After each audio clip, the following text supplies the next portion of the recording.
John, qu'est-ce que tu vas faire pendant qu'on parle français? Oh, mais tu commences pas là. Je parle pas français avec toi. Ah, mais allez, je sais que Je tu reste parles mieux français ici, que nous, j'écoute, c'est bon là. Ok, welcome back. Bien, rebonjour Pierre Arnaud. Alors, nous avons en invité Clément Lemac et Laurent Brouat pour ce segment. Salut Laurent. Salut. Salut Laurent. Alors Léo, je l'ai vu dans le chat, je sais qu'il est là. J'ai invité là. Et comment on peut savoir le nombre de personnes qui regardent? Ah bah écoute, là on est, si je te dis exactement, on est à 55 là. Ah, c'est pas mal. 50 et 60 personnes depuis le début. Voilà. Donc on est très très content. Salut. C'est un canevas que t'as mis sur la... Ah non, c'est un vrai? Arrête-toi là. Bonjour. Attends, et Pierre Arnaud, je vois pas sa Ouais, tête. Pierre Arnaud, tu as réglé tes problèmes de caméra? Non, toujours pas. Alors quand je fais une autre vidéo, on me voit et celle-ci, on me voit pas. Salut Donc, Clément. un autre ordi, comme ça, je vais faire un double ordi. On va voir si ça marche. Je vais continuer. Je suis là. Je suis là. Bon, on peut pas flouter Merci le background, beaucoup vous d'être savez, là. une magnifique cuisine en arrière. Ah bah écoute, ça a l'air très joli chez toi. Merci. Bon alors, avant qu'on démarre, Laurent, avant qu'on te laisse le micro, moi je voudrais savoir c'est quoi Clément cette histoire de bûche Poitevine? Pourquoi tout le monde t'appelle la bûche Poitevine? Alors, tout le monde, tu peux regarder la personne. Alors, je sais pas si tout le monde a l'image au même endroit, mais tu peux regarder la personne avec le bonnet de Noël aujourd'hui autour de cette table. Et tu auras le responsable qui m'appelle comme ça, mais je pense que c'est bien la seule et unique personne. Ouais, j'ai vu que Laurent avait repris ça aussi, donc voilà. En fait, c'est le rêve de Clément de se faire appeler comme ça. Nous, depuis Clément se connaît depuis la maternelle, et c'est son rêve. Incroyable. J'ai juste repris le poste de Léo, en fait. J'ai juste fait du copier-coller. Alors, en vrai, quand j'ai posé la question à Léo, il avait une réponse que j'ai trouvée très stylée. Donc, si tu veux, Léo, je te laisse la refaire en live. C'est Mais parce Léo, que Clément, attends, il met le feu à la CNRH, donc du coup, il faut une bûche. Joli. Léo, je voulais un jeu de rôle, mais tant pis. Tant pis, j'ai pourri ton... Guys, merci d'être là. Laurent, tu vas nous parler de prédictions, tes prédictions un peu du marché 2025. On te laisse la main, Laurent, et on est avec toi pour la prochaine demi-heure. Oui, bien sûr. Ah, ça y est, il va chercher son chameau. Non, moi, ce que je vous propose, ça va être très simple. Ah, voilà. Mais j'en ai pas, moi. J'en ai pas. Non, John, ce que je vous propose à tous, d'ailleurs, ce que je vous propose, c'est que on fasse plutôt un mode échange. Et parce que moi, j'ai plein de chiffres, mais pour rendre les chiffres un peu plus sympas, on va faire des débats. J'adore les débats. Ça va fighter. Parce que moi, je suis un gros connard. Mais ce qui va être sympa, c'est qu'on va essayer de comprendre ce qui se passe sur le marché d'aujourd'hui. Tout le monde dit que c'est la merde. C'est pas tout à fait la merde, mais il faut qu'on essaye un peu de comprendre où on en est. C'est un complot. Juste petit rappel pour ceux qui suivent un peu l'actu. On est aujourd'hui sur les cabinets de recrutement à peu près à moins 20%. Hein, bon, alors, ça varie selon la police et les manifestants, mais on est autour de 20% en négatif. Et il y a plein de cabinets, on voit bien sur les prises de parole LinkedIn qui sont dans le dur, mais pourtant, les chiffres ne sont pas mauvais. Les chiffres de l'emploi ne sont pas mauvais, et notamment, voilà, taux de chômage, le BMO, là, vous savez, le Pôle emploi nous fait toujours son besoin en main-d'œuvre, et il nous dit toujours la même chose. On est à peu près à 2,8 millions, donc c'est les trucs déclarés. Et puis les recrutements de cadres, on a dépassé les 300 000 recrutements de cadres, on a 340 000. Et pourtant, il y a quand même un marché qui est en difficulté. On a des cabinets qui ferment, John, ou des plateformes en difficulté. Je pense que John, une qui est assez connue, que tu connais bien, qui est en difficulté en ce moment, malheureusement. Et d'ailleurs, on les embrasse. On espère que tout va bien du côté de talent.io. Mais en tout cas, une chose est sûre, le marché est difficile pour les prestataires aujourd'hui. Et pourtant, il y a des prestataires, il y a une partie du marché qui s'en tire plutôt pas mal. Je vais vous citer une partie du marché qui s'en tire bien, qui s'appelle les collectifs de recrutement, parce que eux, ils s'adressent à une partie qui n'a jamais été adressée dans le milieu du recrutement, à savoir le recruteur qui est en Vendée sur de la ville moyenne. Je dis Vendée, hein, mais ça pourrait être la bûche Poitevine aussi.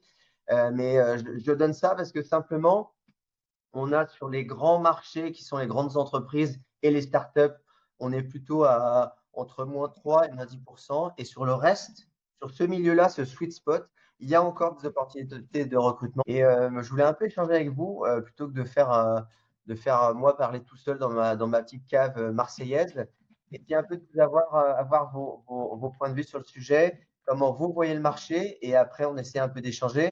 Et je l'ai déjà dit sur LinkedIn, mais on a trois acteurs, notamment deux gros acteurs qui sont en train de défoncer le marché, LinkedIn et Indeed. Plusieurs raisons. La première, c'est que aujourd'hui, là, en ce moment, et il y en a qui négocient jusqu'au 31 décembre, les boîtes sont en train de négocier leur budget 2025 et c'est la foire d'empoigne entre les augmentations de prix et ce que demandent les acteurs avec leur augmentation de prix fait que les petits acteurs classiques, que ce soit Jobboard ou autre d'ailleurs, hein, sont en difficulté face à ces mastodontes qui creusent 70% du marché.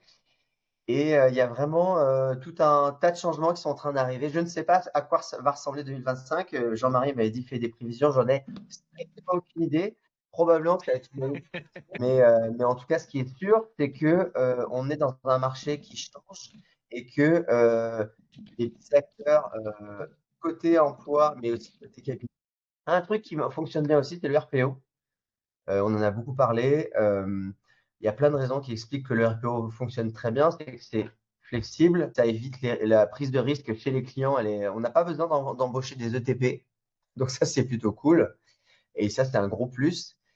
Aujourd'hui. Excuse-moi, Laurent, quand tu dis sur limiter la prise de risque, les contrats que tu vois dans les chiffres que tu as en termes de durée sur les RPO, qu'est-ce qui se fait? C'est quoi? C'est plutôt du 3 mois, du 6 mois?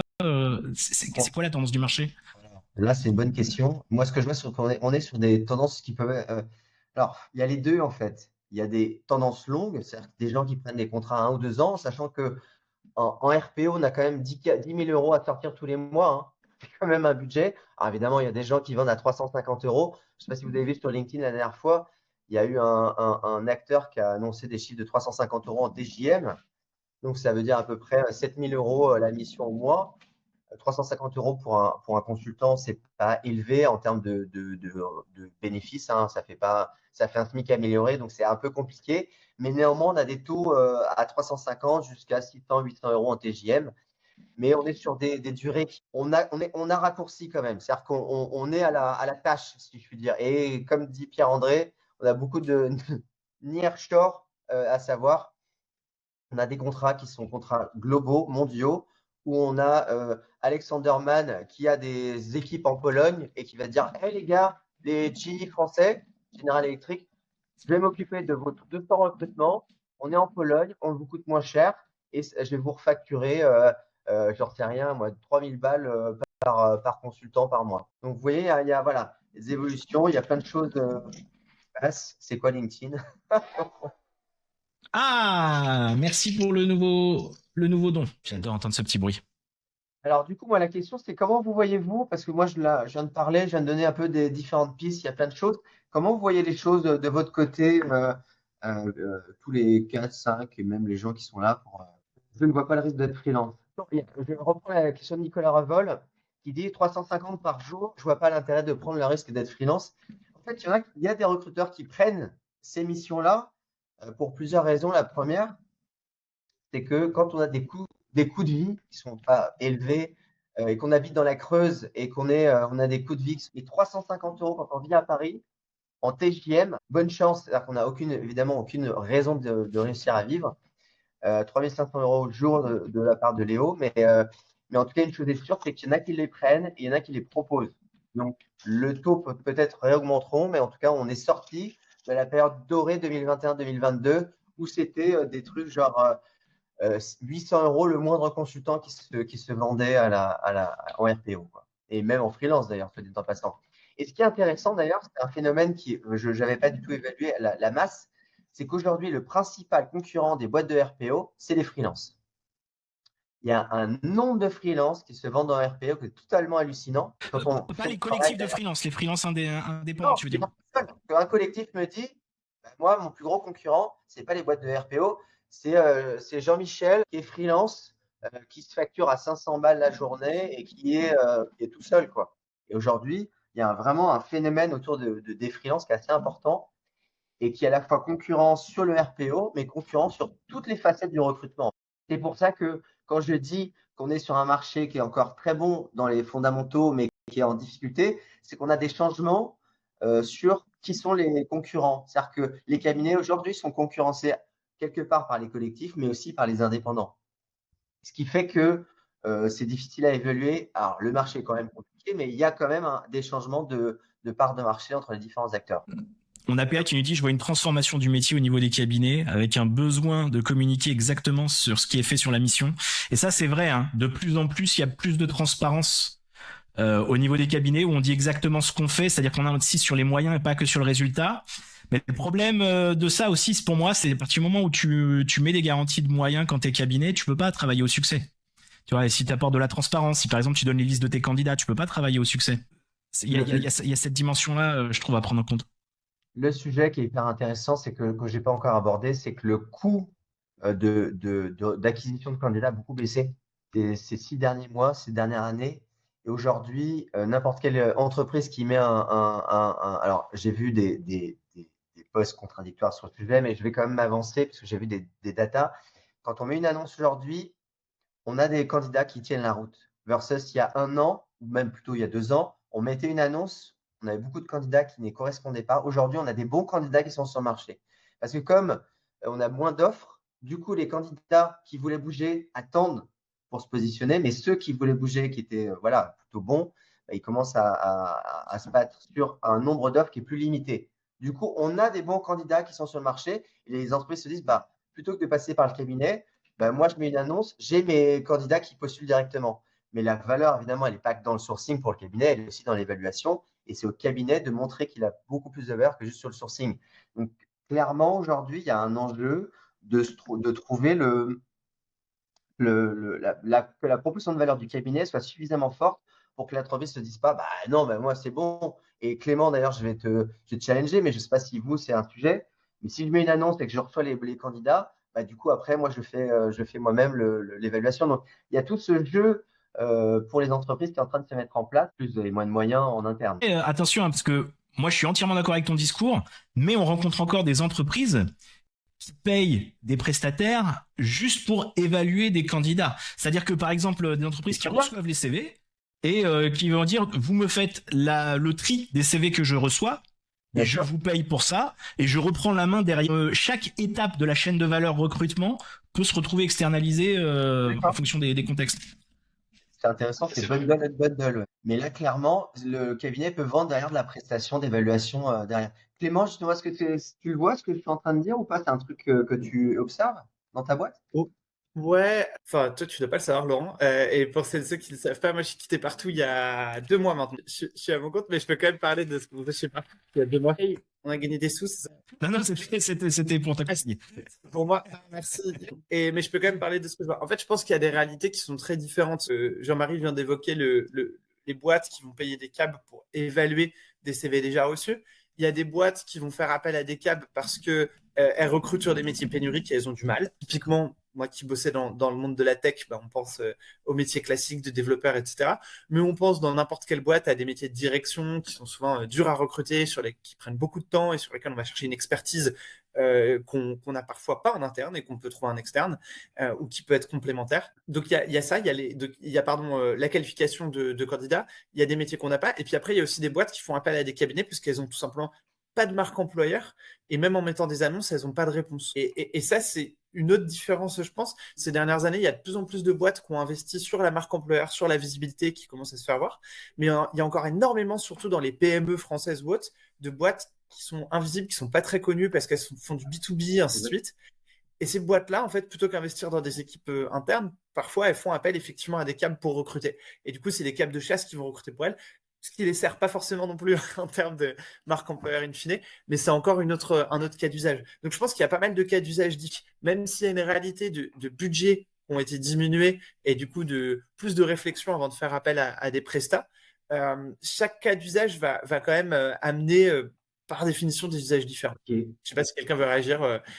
Sinon, vous pouvez juste me laisser comme ça et faire le blanc le plus long possible. Non, mais c'est intéressant. Moi, je veux bien réagir. Vas-y, Arnaud. On ne te voit pas, mais on t'écoute. C'est la radio. Je suis désolé, j'ai essayé de démarrer 4 fois. Moi, je suis d'accord avec toi, Clément. Je trouve qu'il y a vraiment plusieurs cas. C'est-à-dire que dans ce que j'ai rencontré, à la fois côté cabinet, en étant en cabinet, mais aussi en étant en client interne, que ce soit ou autre, en fait, il y a plusieurs cas. Il y a les boîtes qui n'ont absolument pas investir d'argent, qui signent des contrats, qui demandent des missions au succès, et au final, 1 fois, 2 fois, 3 fois sur 4, les cabinets ne sont pas payés parce qu'ils reçoivent, comme tu le disais, Laurent, de très bonnes candidatures en interne.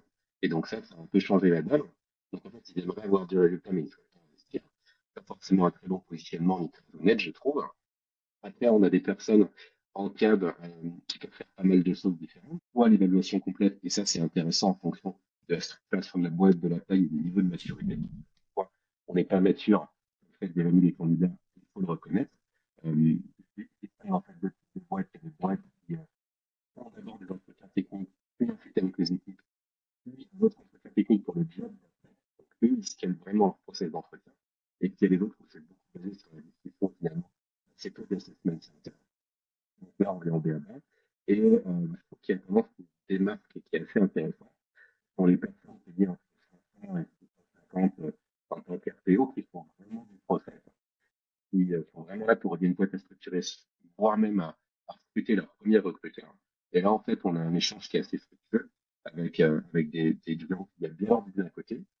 Il faut dire les choses, moins faire à l'employeur aussi, comparativement au fait d'avoir des équipes télé en interne, et qui, une fois que les équipes télé commencent à grossir, peuvent apporter de l'expertise ponctuelle et de temps en temps, soit sectorielle, par exemple, les autres recruteurs font plutôt du généraliste, ou d'autres choses un peu similaires. Et donc, en fait, ce qui est intéressant, c'est que je pense que le marché est bon ici, mais il faut que les employeurs soient honnêtes et disent, je peux payer la prestation, je peux payer la prestation, je veux comprendre ce que j'ai fait, je veux comprendre ce que j'ai fait, et je n'ai pas envie de payer. Et donc, on peut payer pour être payé. Moi, je suis d'accord avec toi, Pierre Arnaud. Je te remercie de partager ça. Par contre, tu vois, sur l'exemple que tu donnes, un recruteur en RPO qui, en plus de recruter, va mettre en place des process, faire du conseil, des choses qui vont être durables, qui vont apporter énormément de valeur. S'il se vend à 600 € au jour, il se sous-vend sur le marché. Ça, je suis d'accord. C'est-à-dire que c'est ce type de prestation, ça apporte beaucoup plus de valeur et ça doit être davantage valorisé. Sinon, c'est du transfert gratuit de compétences. Je suis hyper d'accord. C'est plutôt 800-900, mais honnêtement, il y a tellement de boîtes. Ça va même plus haut. Hein. Bien sûr, mais je ne vais pas forcément dire les montants en question, mais je suis d'accord avec toi. Après, il y a beaucoup de boîtes qui ne sont pas prêtes, c'est ce qu'on disait tout à l'heure en version anglaise, à voir certains recruteurs comme des fonctions business qui peuvent vraiment structurer des process. Ce qui est un non-sens parce que RPO à la base, c'est Recruitment Outsourcing Process, c'est pas du delivery, donc il ne devrait pas y avoir de débat. On va dire que les décisionnaires étant souvent plutôt du côté financier que du côté qualité, je pense que c'est par là que ça bloque en fait. Qu'est-ce que vous en pensez, par exemple, Léo, toi, quand tu interagis soit pour des formations, soit pour des prestats, si tu rencontres que ce soit positif? Ah, une seconde. Non, on va toujours prendre pas. le son de Léo non, on va prendre le son de PA et l'image de Léo et on va faire un recruteur complet. Les décisionnaires se disent, ah bah non, moi je veux du profil maintenant et on recrute pas pour le build. Et c'est ça qui me rend, c'est que le problème il est à la fois côté décisionnaire, enfin côté acheteur, mais côté vendeur. C'est que le vendeur dit, bah, moi ça me fait du récurrent et côté acheteur dire, bah, j'ai besoin de profil maintenant. Et c'est comment le TA qui est dans la boîte va dire, non, non, moi j'ai besoin aussi de construire du build en parallèle. Et ça, c'est pas évident. Parce que là, il y a souvent la pression de recruter vite, quoi. Ça, on l'oublie assez facilement, même indépendamment du taux. Hein, si on est à 800-900 de TJM, si le gars il prend pas le temps de faire du build, à savoir bloquer 4, 5, 6, voire plus pour faire du build, ça va être compliqué. Donc, dans tous les cas, c'est beau sur le papier, mais dans la réalité, on a encore un travail d'évangélisation à faire. Quand on voit la différence entre le RPO en France et le RPO dans les pays anglo-saxons, il y a un tel écart. Comment tu décrirais cet écart, toi, de ta vision? Ce qui est intéressant, c'est que il y a deux dimensions. Il y a la dimension volumique versus pas volumique. C'est très volumique. Ils arrivent avec une équipe entière, ils font le build et après ils font le delivery. Mais parce qu'ils n'ont pas le choix. Quand tu es sur 150 recrutements à l'année, si tu fais pas un minimum de build, tu vas juste envoyer des candidats dans un funnel qui fonctionnera pas parce qu'il n'y aura rien qui a été mis en place. Et en France, on n'a pas encore la culture. Il y en a qui le font. Hein. Tu vois, les grands groupes d'intérim ont des structures de RPO comme Pontoon pour Adecco ou Manpower Group Solution pour Manpower. Mais ils ont Randstad Sourceright, mais ils ont des structures qui leur permettent de tout gérer de A à Z. Et moi, ce que j'aime, c'est qu'il y ait du transfert de compétences. Si c'est juste pour le faire en externe, et après, une fois que ma mission est finie, qu'il n'y ait pas la structure de l'autre côté, ça va être compliqué. Moi, ce que je trouve intéressant, c'est que… pardon, vas-y. Non, je voulais savoir si Léo, qui n'a pas encore pu parler, si Léo est… Normalement, ça marche. Ah, ça y est. Ah, Alléluia. Magnifique.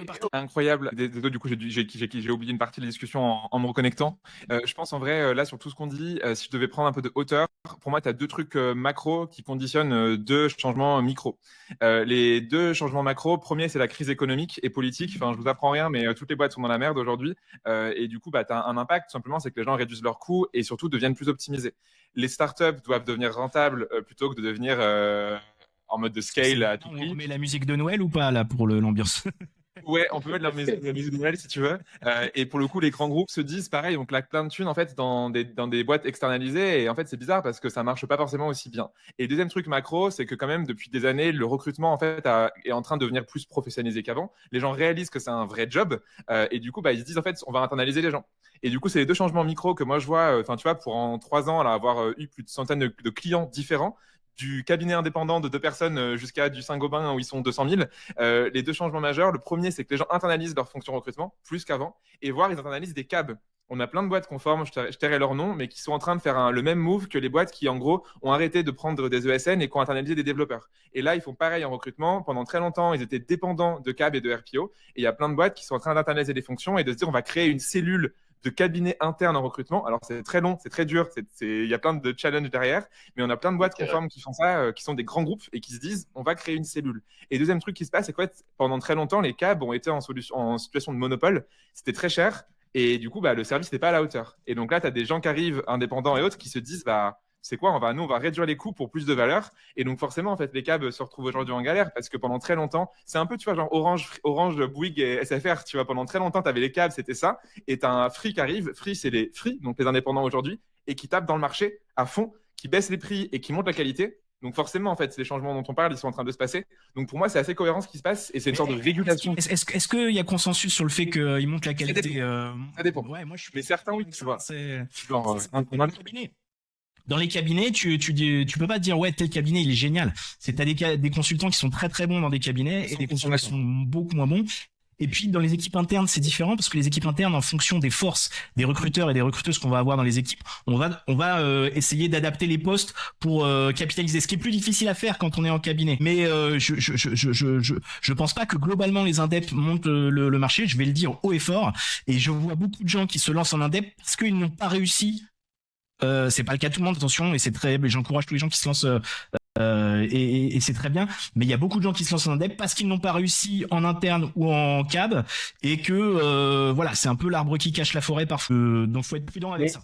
L'internalisation, c'est un mouvement de balancier permanent. Il y a 10 ans, on réinternalisait, maintenant et je suis pas tout à fait d'accord sur l'internalisation avec toi, Léo, dans le sens où je vois aussi plein de recruteurs d'entreprises qui sont sur le marché et qui se retrouvent en train de chercher du boulot parce que ils ont viré leur équipe recrutement et qu'ils ont ils ont optimisé à fond en interne et en s'appuyant sur quelques externes. Donc en fait, il y a 10 ans, on réinternalise, on réexternalise. En fait, c'est un mouvement de balancier. Je parlais des grands groupes plutôt qui faisaient ça, tu vois. C'est plutôt des boîtes de plus de 50 000 personnes, tu vois, qui font ça.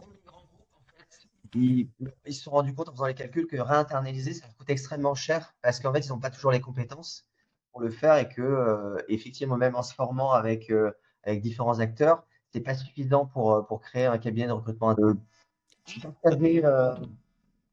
Ça, c'est une bonne nouvelle. Les boîtes, leur service recrutement interne, je connais tellement de tiers internes qu'on est obligé à bosser avec des RPO qui ne délivrent pas comme ils veulent. Mais je regardais juste en même temps que ce qu'ils disaient. Ça fonctionne pas. Alors, on arrive à la fin de la discussion. Alors, juste avant qu'on dise le mot de Pierre Arnaud qui nous a partagé, quand même, vu que sa caméra ne fonctionnait pas, il est pro. Donc, merci pour ça, Pierre Arnaud. Laurent, le mot de la fin. Le mot de la fin, c'est que si on doit parler quand même, ok, je comprends qu'on parle pas de prédiction, mais quand même, on s'attend à quoi pour 2025? Moi, j'ai l'impression quand même on a passé un moment qui est un peu difficile, mais j'ai l'impression que les indicateurs sont plutôt bons. Il y a eu des changements dans le marché, des transformations. Qu'est-ce que tu en penses? Bon, on est indépendant. J'ai vu plusieurs acteurs dans la tech qui disent que petit à petit la tech reprend, ce qui est plutôt une bonne nouvelle. Et aujourd'hui, on est dans une année de transition. Donc, à part te dire que les freelances et les collectifs vont continuer à creuser leur trou et que les cabinets sont en train d'optimiser leurs frais et qu'aujourd'hui, on va se retrouver avec des cabinets qui optimisent et qui sont en train de réduire leurs équipes et de trouver un bon fonctionnement. Mais oui, non, on va avoir une année de transition, très clairement. Ça va pas être la meilleure année, mais c'est tellement difficile. Après 2021-2022, on pouvait faire que plus merdique. Quand tu es là-haut, là, c'est comme quand tu as fait Michael Jordan pendant 10 ans et tu te retrouves avec un pauvre type qui fait 1m20 et qui joue au basket, c'est la même chose. Là, aujourd'hui, putain, l'image de merde, c'est pas grave. Mais en tout cas, vous voyez On te suit, l'idée. on te suit. Voilà, c'est un peu compliqué. En fait, on est sur des toujours très bons chiffres, mais voilà, on va petit à petit corriger et les prochaines années ne pourront être que bonnes. Dans tous les cas, pour le recrutement, on sera sur des bonnes années. Bon, bah c'est top. Et bah on va finir là-dessus. Merci beaucoup Laurent d'être venu pour partager et animer avec nous. Merci Léo, merci Clément, vous restez avec nous je crois. Merci PA pour tous tes efforts et si tu arrives à faire marcher ta caméra, le bienvenu pour revenir. John s'est absenté un instant, il reviendra. On va passer. Est-ce que tu restes un peu avec nous Laurent ou est-ce que tu Non, je vous laisse. Merci à tous. Salut Aurélien. Merci Laurent, bonne journée.